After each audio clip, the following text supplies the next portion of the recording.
Hello everyone, I'm Tina Marie J. Welcome, welcome, welcome. For today's video, it is a little different from my typical videos. However, this is something I really wanted to get out. As you guys know, I always have to get something off my chest. The recent incident that happened in the Bronx with 15-year-old Junior.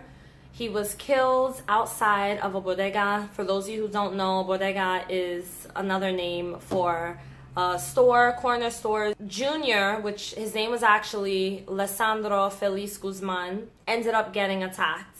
It was all about mistaken identity. There was a video that went viral. It was a sex video with a teenage girl, probably like, I don't know, anywhere between 14 and 16 years old. And two boys running a train on her. A train is when two or more guys are having sex with one girl, basically taking turns. This girl that was in the video, her brother is actually a gang member, a very dangerous gang. I'm trying to be careful what I say because this is what the rumor is at the moment, but I do believe this could be possibly true. Supposedly, she had set up Junior, the unintended target, the boy that was killed, because he kind of resembled the guy that was in the video that had sex with her boyfriend. A group of 5 gang members, one of them was the girl's brother. They brutally attacked him. They grabbed Junior by his hood out of the bodega that he ran into for cover, where he was pushed away by the owners, mind you, when he tried to hide. And so the gang members dragged him out by his hood onto the sidewalk in front of the store and brutally murdered him. He was attacked with a machete, and another gang member attacked him with a knife, and this was all at once, getting beat up and just slayed. He was like a piece of meat. It was horrible. They have videos showing everything from all different angles, so many different footages, and I saw all the videos. And let me tell you, it was very traumatizing, and this broke me, completely broke me. I could not get it off my mind for a whole week, and I still think about it, because this was a kid that is only 15 years old, and he didn't even get to experience life. He didn't get to live life yet, and he had no idea what the hell was going on. I could only imagine what was running through this boy's mind at that moment, how scared he was, how much pain he was in. Now, this is the crazy part. This kid, after being stabbed repeatedly and slashed with a machete repeatedly, ran right back into the same store where they refused to help him after seeing him bleeding all over the place. And they even have video footage of that. Ran back out and just took off running down the block. It was as though this kid just, his adrenaline kicked in and he found the energy and he found the courage to say, I'm going to keep pushing because I don't want to die. That's exactly what he did. And he ran down the block because down the block was the hospital.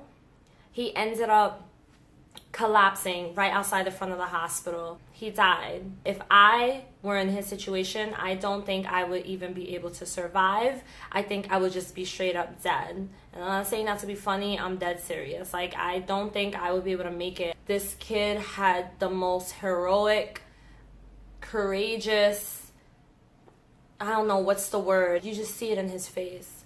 You see it in his face. 15 years old. He wanted to live. He wanted to live. Thankfully, all of the guys, all 8 of them, because there were also some that were in getaway cars, were found and they're being convicted. In my opinion, I think they should be put away for the rest of their freaking life. They shouldn't even get recess or whatever they call it when they go outside in the yard. They shouldn't even get yard time. They should never see the light of day. They should never, ever step foot onto grounds other than the tile floors within that prison. I have no mercy on them, and I'm be very honest with you, I believe that these people are going to be killed before they even get a chance to live out their entire sentencing. I think there's going to be people in that prison that are going to know about them, know about what happened, and they're going to kill them. I think they're waiting for them, like a pack of hyenas.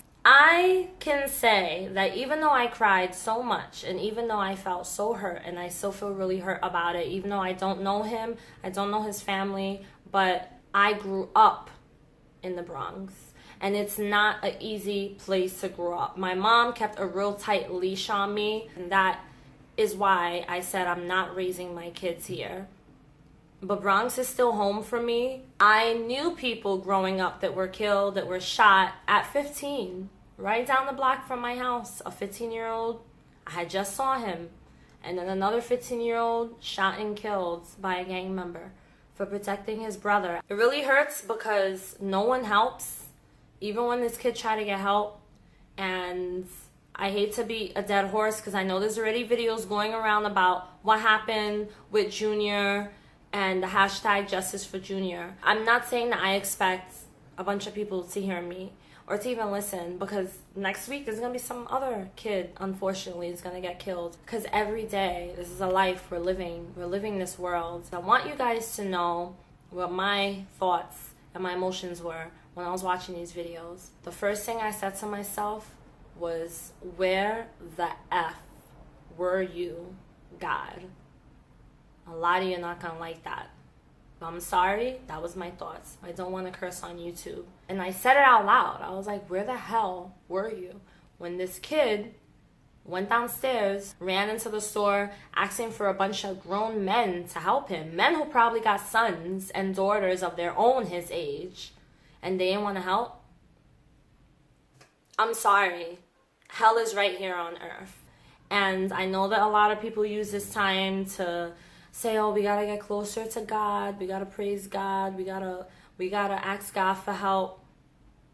I can't, because I'm at a place in my life where I just don't see how a God who's so powerful could allow these things to continue to happen.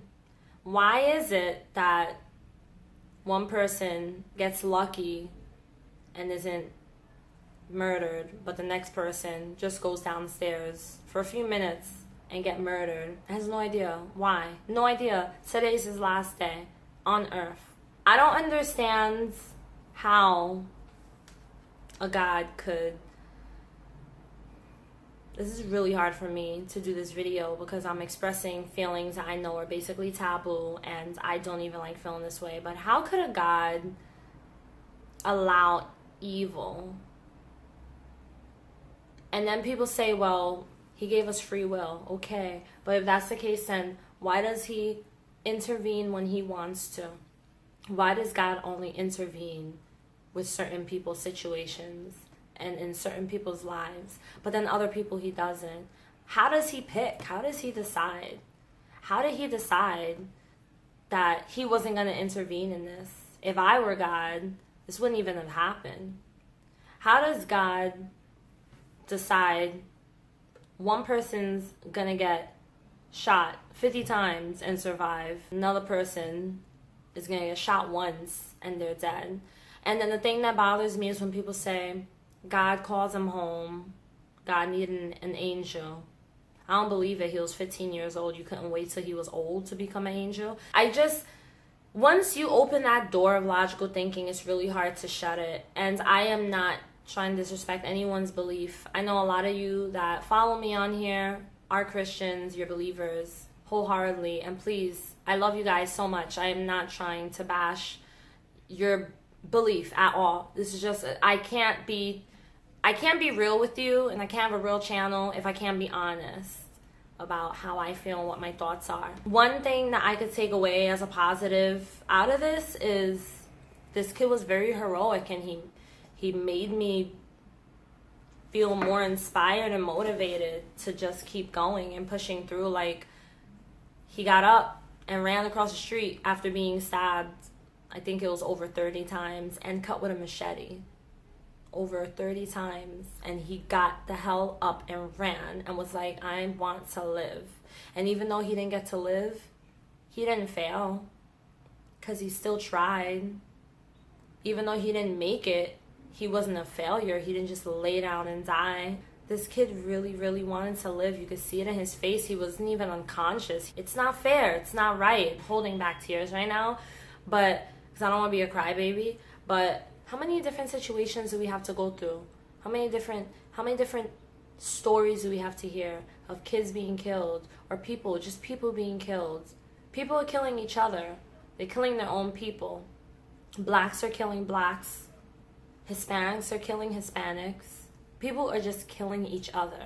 The thing that I want you guys to take away from this is to remember that if Lesandro Junior, if he could get up and run and fight for his life, you could get up and run and fight for your life.